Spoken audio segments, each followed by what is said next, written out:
नमस्कार दोस्तों, आप देख रहे हैं न्यूज़ टीवी और मैं पूजा वरक और मेरे साथ है सुंदरम।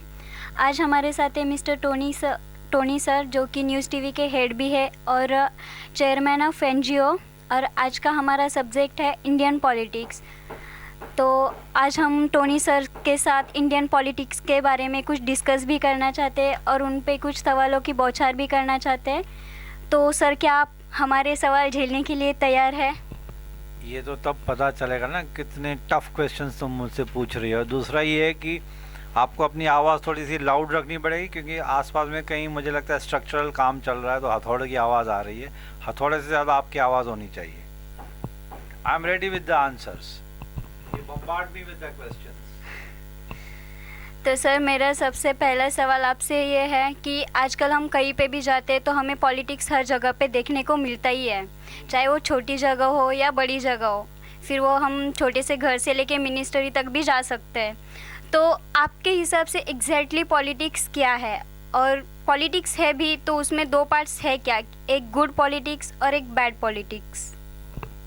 देखिए, पॉलिटिक्स गुड और बैड एक्चुअली नहीं होती है। पॉलिटिक्स खराब, अगर आपकी लैंग्वेज में, लेमैन की लैंग्वेज में बताऊं, Sundaram you hold the mic, उसको शायद तकलीफ हो जाएगी, बहुत डिस्टेंस है ना।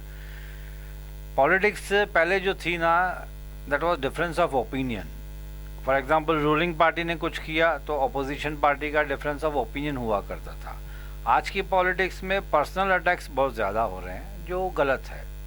फॉर एग्जांपल, एक रूलिंग पार्टी ने अपोजिशन पार्टी के फैमिली के ऊपर या उनके पर्सनल बिहेवियर के ऊपर अटैक कर दिया, एंड वाइस वर्सा, वो गलत है। They have to respect each other. मैं बहुत छोटा आदमी हूँ, बहुत ज़्यादा एडवाइसेस नहीं दे सकता हूँ बड़े बड़े पॉलिटिशियन से, लेकिन मेरे हिसाब से एज अ कॉमन मैन जब मैं टीवी न्यूज़ देखता हूँ, तो जब ये पर्सनल अटैक्स होते हैं इतनी बड़ी बड़ी पोस्ट पे मिनिस्टर्स के एक दूसरे के ऊपर, तो ऐसे लगता है कि कहीं ऐसा ना हो कि इंडियन पॉलिटिक्स के ऊपर फॉरेनर्स हंसे हैं बैठ के कि अरे भाई ये क्या हो रहा है, और इंडियंस खुद भी मजाक उड़ाएं कि यार इतनी बड़ी पोस्ट पे बैठे हुए हैं। पॉलिटिक्स में opposition is a must, right. और पॉलिटिक्स में हर पॉलिटिशियन की यही कोशिश होती है कि वो अच्छा काम करे, लेकिन अपोजिशन में उसमें कहीं ना कहीं कुछ ट्विस्ट निकाल ही देते हैं, राइट। बट अगर कोई भी decision taken by any politician in the general interest of the public, तो दैट इज़ गुड पॉलिटिक्स। अगर अपने पर्सनल पॉकेट भरने के लिए कुछ डिसीजन लिया तो that is bad politics. Simple सा फंडा है। और सर, तो मेरा नेक्स्ट सवाल आपसे ये है कि बाला साहेब ठाकरे जी, जिनको हम सभी जानते हैं, जो कि अच्छे पॉलिटिशियन रह चुके थे, तो उनके टाइम पे जैसे अगर उन्होंने कोई एक लाइन बोल दी तो उस पर कोई डिस्कशन नहीं होता था, वो लाइन फाइनल हो जाती थी कि हाँ ये चीज़ करनी है तो करनी है, क्योंकि वो बाला साहेब ठाकरे जी ने बोला है।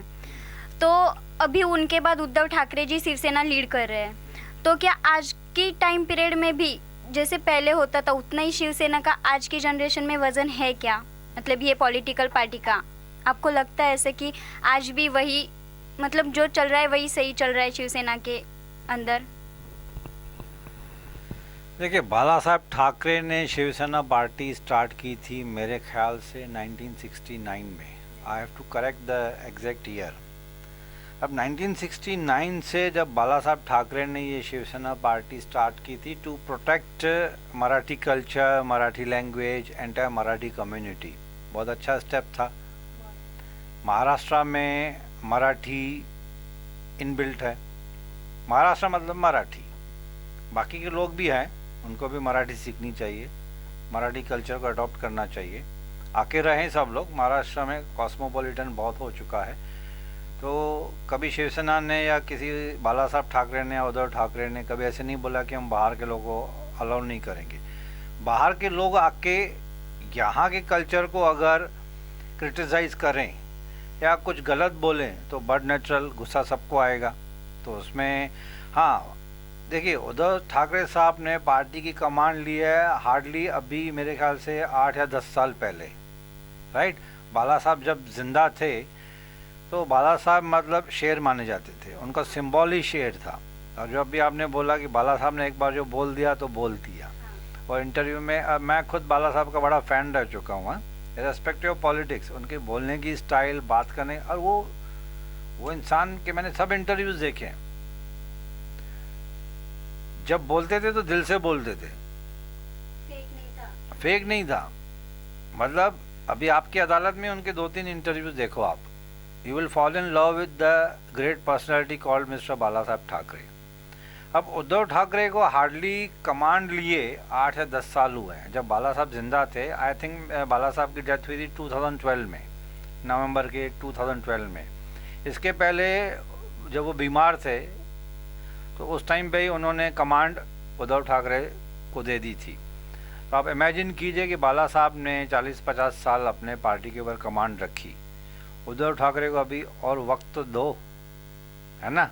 अगर हम कंपैरिजन करें तो उस कंपैरिजन के लिए उतना टाइम भी तो उद्धव साहब को मिलना चाहिए ना। बट ही हैज़ प्रूव्ड कि he is following the foot steps of Bala Saheb. And Shivsena की पॉलिटिकल पार्टी का जो स्टेटस है वो कहीं पे भी गिरा नहीं है, आप समझ रहे हो। बाला साहब के टाइम पे जो था शिवसेना का एक रुतबा था वो गिरा नहीं है, उसको उद्धव साहब ठाकरे ने मेंटेन किया हुआ है। सर मतलब आप ऐसा कहना चाहते हैं कि उद्धव ठाकरे जी भी जो कर रहे हैं वो सही कर रहे हैं, पर कहीं ना कहीं पे ऐसा सबको दिख रहा है सर। पहले मतलब शिवसेना मतलब बहुत बड़ा माना जाता था, पर आज ना कई सारे लोग हैं जो डाउट ले रहे, क्योंकि वो जो बाला साहेब ठाकरे जी जो थे वो थे ही, मतलब वो बहुत बड़े इंसान थे। उन्होंने वैसा कुछ सब कुछ किया है जो उनको करना चाहिए था, उन्होंने सच्चे दिल से मदद की है। बट जब बात उद्धव ठाकरे जी की आती है तब सर कहीं ना कहीं पे लोगों के मन में कुछ डाउट आने लगा है। आपने कहा 8 या 10 साल कमांड लिए हुए हुआ, सर मतलब आप सही कह रहे हैं कि टाइम देना चाहिए, बट सर इतने टाइम में एटलीस्ट जो बेसिक है वो तो क्लियर होना चाहिए, मतलब ऐसा मुझे लगता है। इसके ऊपर आप क्या कहना चाहेंगे? नहीं, आपने बोला कि लोग कुछ डाउट कर रहे हैं। Doubt on what? His capacity to run the political party. See as a political analyst अभी थोड़ी सी नज़र में जैसे रखता हूँ हर पॉलिटिकल पार्टी के ऊपर कि उनकी फंक्शनिंग कैसे होती है, टीवी न्यूज़ में ज़्यादातर उसी में देखता रहता हूँ। तो मुझे नहीं लगता है कि इनफैक्ट उल्टा डिसिप्लिन आया है शिवसेना में, तोड़फोड़ कम हो रही है। पहले आपने देखा होगा कि बहुत ज़्यादा जल्दी वायलेंट हो जाते थे। अब उद्धव साहब ठाकरे हिमसेल्फ इज, आपने देखा होगा कि is a very diplomatic person, कभी इतना जल्दी भड़क नहीं जाते, गुस्से में नहीं आते हैं, टीवी पे बहुत कम बात करते हैं, जो बात करते हैं सोच समझ के बात करते हैं। और अब उनके बाद अभी ये जो हमारे आदित्य ठाकरे हैं वो रेडी हो रहे हैं। He is already has become a minister state level पे and he is a highly educated person, right. तो और चेंजेस आएंगी, कॉर्पोरेटाइजेशन भी तो होना चाहिए ना पॉलिटिकल पार्टीज में, am I राइट। अब आपने देखा होगा शिवसेना में सिर्फ मराठी लोग नहीं है, नॉन मराठी भी बहुत सारे आ गए उसमें, सिंधीज, गुजरातीज, बंगालीज, यूपी के मुस्लिम्स भी कुछ शिवसेना को ज्वाइन किया उन्होंने। तो ये पार्टी का ग्रोथ ही माना जाएगा मेरे हिसाब से। तो एक पार्टी जो सबको साथ में लेके चलती है ना, तो उसका रियल ग्रोथ तब होता है, वो शिवसेना का हुआ है। अब तो महाराष्ट्र सरकार में देखो कांग्रेस आ गई और एनसीपी हो गई। कभी सपने में भी नहीं सोचा था कि ये तीनों पार्टीज मिलके साथ में, जो एक ज़माने में अपोजिशन हुआ करती थी, आज वो मिलकर सरकार चला रही है। तो कहीं ना कहीं तो मैं तो इसको बोलूँगा कि इसको ग्रोथ ही माना जाएगा। एक पॉलिटिकल पार्टी को एक्चुअली में हर पॉलिटिकल लीडर को सबको मिलकर साथ में लेके चलना चाहिए, तभी रियल ग्रोथ होता है। तो नेक्स्ट सवाल सर आपसे सुंदरम पूछना चाहेंगे। सर आपने कहा कि जैसे कि अभी ग्रोथ हुआ है शिवसेना का, पर जब बाला साहेब ठाकरे थे उनका हर चीज़ मतलब डिसीजन फाइनल होते थे, लेकिन उनके जो तरीके होते थे काम करने के, मतलब वायलेंस होता था, जो स्ट्रीट पे लोग जो लगाते, जिनका घर ही उनसे चलता था, तो वो जाके तोड़ फोड़ देते थे। और वो तो उसके बारे में आपका क्या कहना है? मैंने वही बोला ना, देखो अभी हम महाराष्ट्र में आए हैं, आप कौन सी भी स्टेट से आए हो, राइट। आप महाराष्ट्र की बात छोड़ दीजिए, आप तमिलनाडु चले जाइए, आप वेस्ट बंगाल चले जाइए, आप गुजरात चले जाइए, राइट। आपको हर जगह पे गुजराती में बोर्ड नज़र आएगा, तमिलनाडु में जाओगे तो हिंदी में बात ही नहीं करेंगे। सीरियसली स्पीकिंग, मेरा पर्सनल एक्सपीरियंस है, मैं किसी भी स्टेट को क्रिटिसाइज नहीं कर रहा हूँ, बट ये फैक्ट है। मैं तमिलनाडु में घूमने गया था तो वहाँ पे हिंदी उस टाइम पे 20 साल पहले की बात है, किसी को मैं हिंदी में पूछ रहा हूँ तो वो अपनी तमिल लैंग्वेज में मेरे को जवाब मिल रहा था। और हर जगह बोर्ड्स जो लगे हुए थे दुकानों पे, होटल रेस्टोरेंट में, सब तमिल में थे। बड़ी बड़ी होटल्स के नाम इंग्लिश में लिखे थे। तो यहाँ पे अगर हम मराठी में अगर बोला जाता है कि नहीं मराठी लैंग्वेज में नाम लिखना ज़रूरी है तो कुछ गलत नहीं है, पॉइंट नंबर 1। पॉइंट नंबर 2, बाहर के स्टेट से जो भी लोग आ रहे हैं, दूसरी स्टेट से यहाँ पे आ रहे हैं, और यहाँ पे आके अगर दादागिरी करेंगे तो कोई भी स्टेट में वो मेरे ख्याल से एक्सेप्टेबल नहीं होगा। एक मराठी आदमी वेस्ट बंगाल में जाके दादागिरी करेगा तो वेस्ट बंगाल वालों को एक्सेप्ट नहीं होगा, राइट। एक मराठी आदमी जब तमिलनाडु जाएगा वहाँ पे जाके दादागिरी करेगा तो तमिलनाडु वालों को एक्सेप्ट नहीं होगा। तो क्यों तमिलनाडु वाले यहाँ पे आके दादागिरी करें या वेस्ट बंगाल? यहाँ पे आओ, प्यार मोहब्बत से रहो, मराठी कल्चर है, ट्रेडिशन है, उसकी रेस्पेक्ट करो, कोई आपको कोई परेशान करेगा ही नहीं। मुझे नहीं लगता शिवसेना वाले वैसे बैठे थोड़ी ना कि इसको मारो या उसको मारो। मैं उसको शिवसेना को फेवर नहीं कर रहा हूँ, but I am telling the fact. उनको भी पॉलिटिकल पार्टी चलानी है, अपना नाम थोड़ी ना ख़राब करना है। अनलेस कोई शिवसेना के अगेंस्ट में बोल दे या बाला साहब के अगेंस्ट में बोल दे, उद्धव साहब ठाकरे के अगेंस्ट में बोल दे, तो बट नेचुरल वो अपने पार्टी को प्रोटेक्ट करेंगे ही करेंगे। आपने देखा है क्या रास्ते पे चल के शिवसेना वाले किसी को ऐसे ही पकड़ के मारेंगे? ऐसे तो होता नहीं है। कुछ तो पीछे इशू होगा, कहीं किसी ने क्रिटिसाइज़ किया होगा या बाला साहब को लिए कुछ गलत बोल दिया होगा, उद्धव ठाकरे के लिए कुछ गलत बोल दिया होगा, या शिवसेना पार्टी के लिए कुछ गलत बोल दिया होगा। तो बट नेचुरल आप कांग्रेस, शिवसेना, एनसीपी किसी भी पॉलिटिकल लीडर के अगेंस्ट में बोलोगे तो वो उनके कार्यकर्ता जो है वो भड़केंगे ही। तो ऐसा काम ही नहीं करना है कि जैसे वायलेंस पैदा हो। रेस्पेक्ट करो सबकी, बात ख़त्म। Am I right? He will be always be remembered as great personality. तो सर सेकंड क्वेश्चन ये रहेगा कि सर हमने हमेशा देखा है कि इलेक्शन के टाइम ही ज़्यादा काम किया जाता है। जब जैसे ही इलेक्शन आने वाला होता है उसके 2 महीने पहले से जो सड़क 5 साल से नहीं बनी रहती वो बनना चालू हो जाती है, बिल पास होना चालू हो जाता है जो अटका रहता है सालों सालों। तो सर उस पर आपका क्या कहना है सर? देखिए, ये तो इंडियन पॉलिटिक्स में है कि 5 साल में जब इलेक्शन नज़दीक आती है तब काम होता है। यानी कि पहले भी काम होता है, स्लो होता है, जब इलेक्शन नज़दीक आती है तो फास्ट काम होता है। तो ये ह्यूमन टेंडेंसी उन सब पॉलिटिशियन को पता है। अभी अगर हमने काम फास्ट नहीं किया, पब्लिक की डिमांड्स को नज़रअंदाज किया, तो उनका वोट बैंक चला जाएगा, क्योंकि सामने अपोजिशन पार्टी वाले बैठे हुए हैं कि कभी पॉलिटिकल पार्टी डाउन हो तो हम ऊपर आ जाएं। तो ये तो हर स्टेट में, पूरे इंडिया में पॉलिटिक्स चलती रहती है। ये तो छोड़ो, हर गवर्नमेंट ऑफिस में भी आप देखोगे कि जब प्रमोशन का टाइम होता है तो वर्कर्स सिंसियरली ज़्यादा काम करते हैं। M I right? क्योंकि प्रमोशन का टाइम आ रहा है तो बॉसेस की नज़र में सब गुडी गुडी बनते हैं। बॉसेस से कोई पंगा नहीं लेना चाहता है, क्योंकि उनकी कॉन्फिडेंशियल रिपोर्ट बनती है पूरे साल की। वो अगर कहीं पे भी कुछ गलत लिख दिया बॉसेस ने तो उसका प्रमोशन रुक जाएगा। तो ये भी पॉलिटिकल पार्टी का प्रमोशन ही है ना, कि उनकी पॉलिटी रिन्यू होके 5 साल के लिए वापस आएगी। तो जो पहले काम स्लो हुए थे अभी फास्ट करनी है उनको। अब इसमें एक गलती मैं पब्लिक की भी मानूंगा, राइट? ताली 2 हाथों से बजती है। अगर काम स्लो हो रहा है, 95% पब्लिक बैकसीट ले रही है, सिर्फ 5% सोशल एक्टिविस्ट, आरटीआई एक्टिविस्ट आगे आ रहे हैं अपनी जान पे व्हाट वी से एक रिस्क लेके। बाकी 95% लोग आराम से बैठे हुए हैं। आपने देखा है ये इंडियन मेंटालिटी है कि यार ये है ना, ये लीडर है ना, चल इसको आगे कर, लिखा पढ़ी ये करेगा, नारेबाजी ये करेगा, हम पीछे चुपचाप बैठे रहेंगे, सिर्फ गॉसिपिंग करेंगे, बात करेंगे, ये काम नहीं। अरे काम नहीं हो रहा है तो लिखो कॉरपोरेशन में, रिक्वेस्ट करो, म्यूनसिपल कमिश्नर से जाके मिलो, हमारा राइट, कॉरपोरेटर आपका लोकल कॉरपोरेटर, उससे जाके मिलो कि सर ये काम पेंडिंग है, स्लो है। Make correspondence. The more you right the more the faster the work will be. लोग बोलेंगे ही नहीं तो कॉरपोरेटर भी बोलेगा, एमएलए भी बोलेगा, पब्लिक ही नहीं बोल रही तो ठीक है, चलता है एटीट्यूड, तो फिर स्लो काम होता है। आपने लोगों को पीछे बैक सीट में मज़ा आता है, गॉसिपिंग, बकबक करना। अरे आगे आके, मैं ये नहीं बोल रहा हूँ वायलेंस करो, लिख तो सकते हो, रिक्वेस्ट तो कर सकते हो, जाओ ना कॉरपोरेटर को बोलो, एमएलए को बोलो, दरवाजे खुले हुए हैं, आज नहीं मिलेगा, कल मिलेगा, कल नहीं मिलेगा, परसों तो मिलेगा आपको। मेल आईडी है उसकी, सिंपल सी, लोग वो भी नहीं करते हैं। गवर्नमेंट का भी दोष है, पॉलिटिशियन का अगर दोष है तो पब्लिक का भी उतना दोष है। आपने देखा होगा मुंबई में, और मुंबई के यहाँ थाना डिस्ट्रिक्ट के यहाँ पे काम बहुत स्लो होता है। फॉर एग्जांपल, तो यहाँ मुंबई में साउथ बॉम्बे में चले जाओ आप, वेस्टर्न सबर्ब्स, अंधेरी लोखंडवाला में चले जाओ, वो एरिया से इतनी पॉश क्यों मानी जाती है?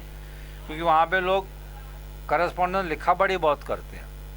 तो उनको पॉलिटिशियन को पता है थोड़ी सी भी गलती हो गई तो ये लोग पब्लिक चिल्लाएंगे, क्योंकि हाई फाई लोग हैं, पढ़े लिखे लोग हैं। यहाँ पे पढ़े लिखे लोग भी पीछे बैक सीट में बैठे हुए हैं, कोई करस्पॉन्डेंस करने के लिए रेडी नहीं है। Next question. पब्लिक को आगे नहीं आना रहता है। यही तो प्रॉब्लम है, पब्लिक खुद आगे आना नहीं चाहते। Everybody wants to make someone as a leader. Mahatma Gandhi पैदा होगा लेकिन मेरे घर पे नहीं। सुभाष चंद्र बोस सबको चाहिए, भगत सिंह चाहिए, बाला साहब ठाकरे सबको चाहिए, लेकिन मेरे घर पे नहीं बाबा। मेरा बच्चा तो इंजीनियर बने, मेरा बच्चा तो डॉक्टर बने।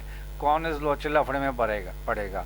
किसके पास टाइम है कॉरपोरेटर के पीछे भागे? किसके पास टाइम है म्यूनसिपैलिटी में चक्कर काटे? तो अगर यही एटीट्यूड पकड़ के चलोगे तो पीछे ही रह जाओगे। बराबर। ऐसा भी देखने को मिल रहा है कि पॉलिटिक्स से सब लोग डर रहे हैं आजकल थोड़ा बहुत। देखिए, कोई भी पॉलिटिशियन के पास आप कभी गए हो, किसी रेस्पेक्टफुली आप उनसे बात करोगे ना, तो वो भी आपकी इतनी ही इज्जत करेगा, क्योंकि उसको मालूम है कि ये मेरा वोट बैंक है। वो आपको नाराज़ कभी नहीं करेगा और इज्जत के साथ बिठाएगा, चाय कॉफ़ी हॉस्पिटलिटी मेंटेन करेगा। उसको मालूम है, आप देखिए, आप कोई फालतू में तो कॉर्पोरेटर एमएलए से मिलने जाओगे नहीं। आपको भी मालूम है वो भी बिजी आदमी है, कुछ काम होगा तभी जा रहे हो ना, काम लेके तो जाओ। और मैं तो वर्बल चीज़ों में बिलीव नहीं करता हूँ। मुझे अगर किसी कॉर्पोरेटर से काम होगा तो उनकी मेल आईडी मेरे पास है, और मैं व्हाट्सएप भी नहीं करूँ। मैं तो रेस्पेक्टफुली सर या मैडम जो कोई भी होगा उसको मेल कर दूंगा, रिमाइंडर भेजूंगा। कभी मौका मिला तो पर्सनली उनके ऑफिस में चला जाऊँगा। मैं ही शांत बैठूंगा तो सामने वाला तो फिर उसके ऊपर क्या दोष दूँ मैं? M I right?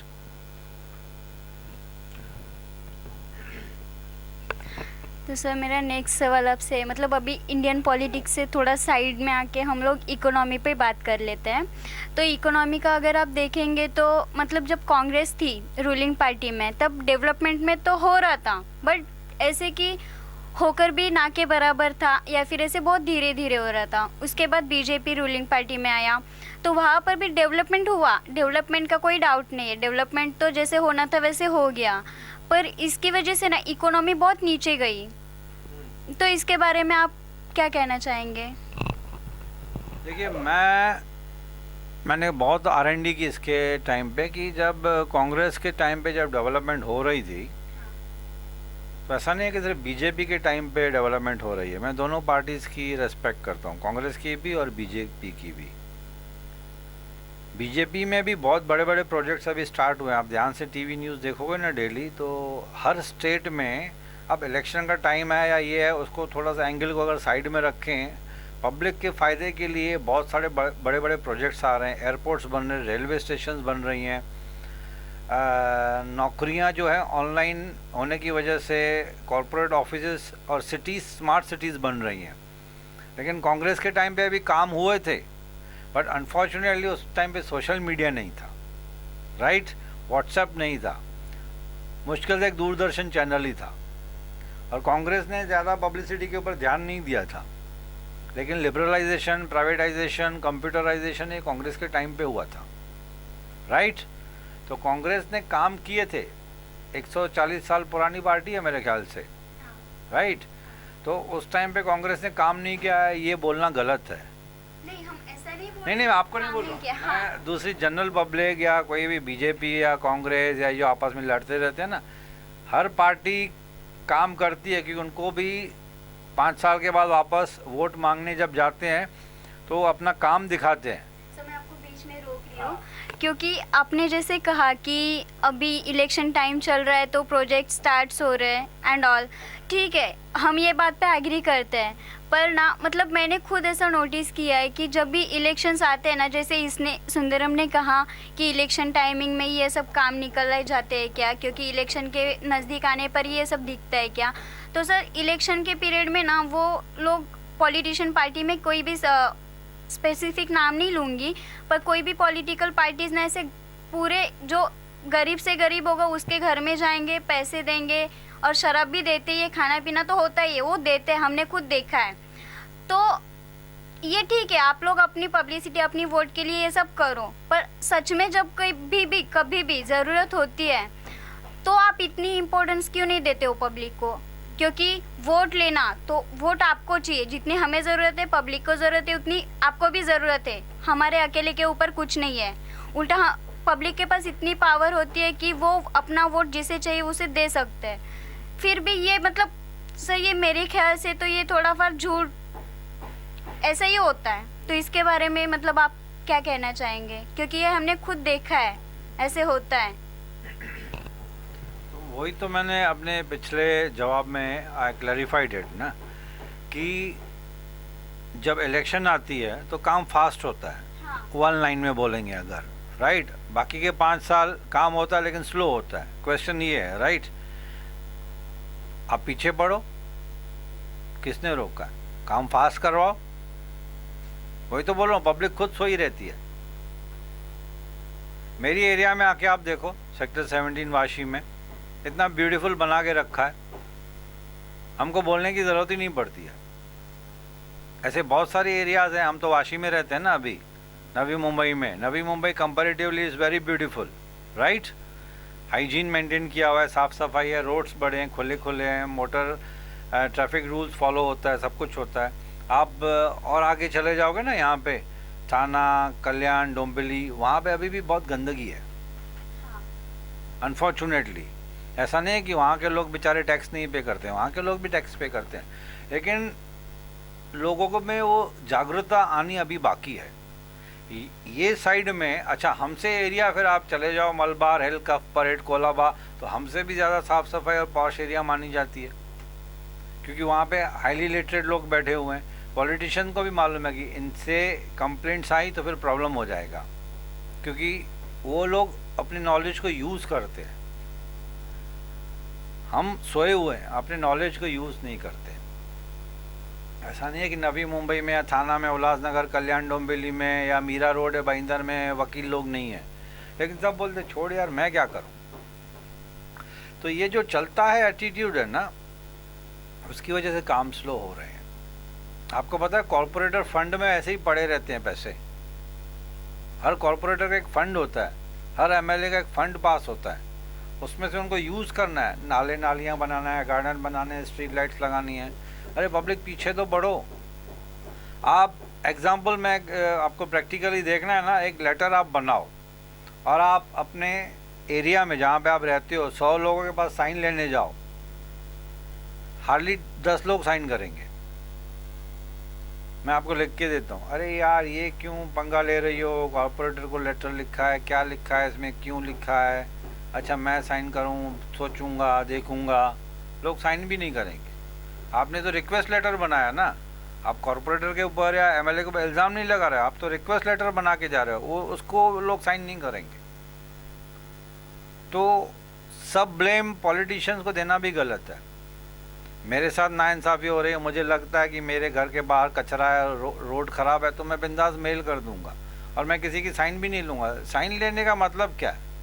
When I have right to approach directly through email, I can communicate with the corporator, I can communicate with the MLA, I can communicate with Chief Minister directly। Portal खुला हुआ है ना, website सबकी खुली हुई है, आप अपनी कंप्लेंट दर्ज कर सकते हो। लोगों को मालूम ही नहीं है। लोग बिजी हैं टिकटॉक में, लोग बिजी हैं यूट्यूब रील्स में। am I right? अरे निकलो, एंटरटेनमेंट करो, निकलो, लेकिन फिर वो कंप्लेंट मत करो कि काम नहीं हो रहा, काम नहीं हो रहा। आप कंप्लेंट करो, रिक्वेस्ट करो, कम्युनिकेशन करो, करस्पॉन्डेंस करो, देखो काम कैसे होता है। क्यों नहीं होगा? उनके पास फंड्स पड़े हुए हैं। तो मतलब सर आप ऐसा कहना चाहते हैं कि ये जो कम्युनिकेशन नहीं हो रहा है उसमें पब्लिक की गलती है? 100%। हाँ, तो ठीक है, अगर पब्लिक की गलती है तो ठीक है, पब्लिक की गलती है, एक बात पे सही है।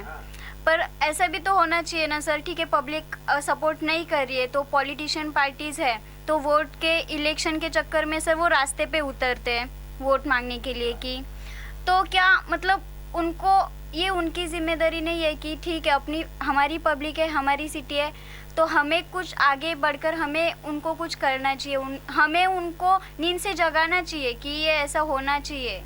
तो ये क्या मतलब पॉलिटिक्स को ऐसा करना गलत माना जाएगा? यू मीन टू से कि बिना कंप्लेंट किए पॉलिटिशियन खुद ही काम करें? नहीं सर, काम करे नहीं, बट एटलीस्ट सर अभी एक एग्जांपल लीजिए, हम लोग एक चौल में रहते हैं तो हम लोग नज़दीक नज़दीक रहते हैं, पर समझिए कोई बंदा या बंदी बीमार है तो हमको पता है वो बीमार है, तो हम क्या सामने से जाते हुए उनको एक बार पूछेंगे भी नहीं आप बीमार हो, क्या हुआ है? हाँ, तो ये पॉलिटिशियन के लिए डेडिकेटेड है। हाँ। तो वही तो बोल रहा हूँ, अगर कोई पॉलिटिशियन सोया हुआ है 5 साल में एक ही बार सिर्फ चक्कर मार रहा है, तो आपको उसका नंबर ले लो, ईमेल ले लो, जो काम है उसको मेल कर दो, रिमाइंडर भेजो, ऑफिस चले जाओ। मुझे नहीं लगता है आप बार बार जाने से वो कॉर्पोरेटर आपका काम नहीं करेगा। 99% ऐसे नहीं होता, वो काम करेगा या करेगी जो कोई भी है, लेकिन हम ही करस्पॉन्डेंस नहीं करेंगे, हम ही फॉलोअप नहीं करेंगे। अगर कॉर्पोरेटर सोया हुआ है, पॉलिटिशियन सोया हुआ है, उसको जगाना पड़ेगा। रेस्पेक्टफुली जगाओ, गाली गलौच वायलेंस का सपोर्ट मत लो। रेस्पेक्टफुली कम्युनिकेशन करने का हक तो सबको है ना, डेमोक्रेटिक कंट्री है भाई।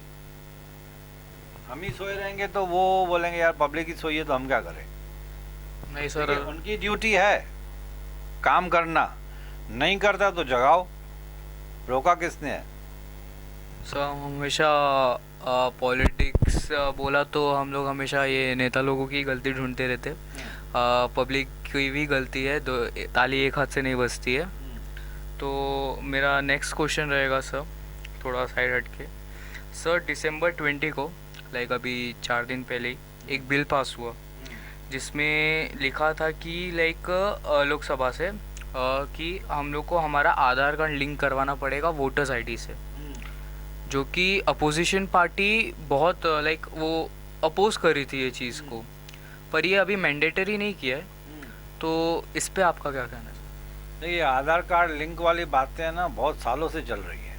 इसमें सुप्रीम कोर्ट भी बीच में इंटरफियर करना पड़ा था इनको। आप लोग थोड़ा सा R&D करोगे गूगल पे तो सुप्रीम कोर्ट भी बीच में आई थी।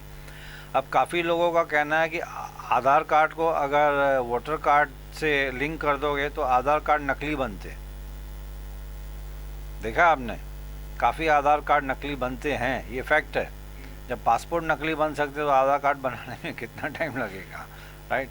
ये जो माइग्रेट होके आए थे बांग्लादेश से यहाँ पे काम वाली बाइयाँ आप देखोगे तो वो उनसे पूछोगे तो वो बोलती हैं हम वेस्ट बंगाल से हैं, लेकिन दे आर फ्रॉम बांग्लादेश। ऐसे बहुत सारे पॉलिटिकल पार्टीज़ ने इल्ज़ाम भी लगाया था। तो उन पॉलिटिकल पार्टीज़ का अगर इल्ज़ाम अगर आप ध्यान से देखोगे तो आधार कार्ड को वोटर कार्ड से लिंक करना कहीं ना कहीं थोड़ी सी मुझे भी रिस्क लगती है। अब हम लोग कुछ भी कहें, let us wait for the decision to be taken by the competent authority. इसमें बिल पास होगा तो बिल पास करने के लिए प्रेसिडेंट का लास्ट में रबर स्टैम्प ठप्पा तो चाहिए। तो इतने हाईली नॉलेजेबल लोग बैठे हुए हैं, कुछ ना कुछ तो डिसीजन लेंगे, in the larger interest of the public ही होगा। देखिए, कोई भी बिल पास होता है ना तो उसमें एक प्रोसीजर होता है, Lok Sabha, Rajya Sabha, parliamentary standing committee, उसके बाद फिर लास्ट में प्रेसिडेंट ऑफ इंडिया का ठप्पा लगता है उसके ऊपर, तब जाके बिल पास होता है, राइट? इतने बड़े बड़े लोग जब बैठे हुए हैं, हाईली एडवोकेट, सुप्रीम कोर्ट के जजेस हैं, एडवोकेट्स हैं, उनके बीच में आप और मैं तो बहुत छोटा नॉलेज रखते हैं मेरे ख्याल से। तो मैं तो ये मान के चलता हूँ कि इतने सारे लोग जब एक बिल को पास करें तो कुछ बात होगी, कुछ फ़ायदा होगा। हो सकता है मेरे समझ में वो या देखने में कुछ फ़ायदा नज़र नहीं आया होगा, बराबर है ना? क्योंकि 560 के आसपास MPs हैं अप्रॉक्सीमेटली, राइट? राज्यसभा में अलग से MPs हैं। फिर प्राइम मिनिस्टर ने उसको कंसेंट दिया तो उनका एक अलग से लीगल डिपार्टमेंट होता है। प्राइम मिनिस्टर ऐसे नहीं कि सुबह रात को एक बात सोची और सुबह उसको बिल बना दिया। उनका एक लीगल डिपार्टमेंट है, जिस लीगल डिपार्टमेंट में से कम 1-1.5 महीना उनको रिपोर्ट आने में लगता है कि इसके रिपरकशंस क्या होंगे, प्रोज एंड कॉन्स क्या होंगे। जब इतने बड़े बड़े लोग इस किसी भी चीज़ पे काम करते हैं, डिसीजन लेते हैं, तो उनके सामने आपकी और मेरी सोच बहुत छोटी हो जाती है मेरे ख्याल से। तो सर आपने इनकम्बेंसी के बारे में सुना होगा, जिसको हम throw the bums out sentiment भी कहते हैं। हाँ, तो क्या ये कंसेप्ट इंडियन पॉलिटिक्स या फिर इंडियन इकोनॉमी पे अफेक्ट करता है? अगर अफेक्ट करता भी है तो इसके फैक्टर्स पॉलिटिक्स पे क्या आते हैं और इकोनॉमी पे क्या आते हैं? इस सब्जेक्ट पे मेरा नॉलेज बहुत पुअर है।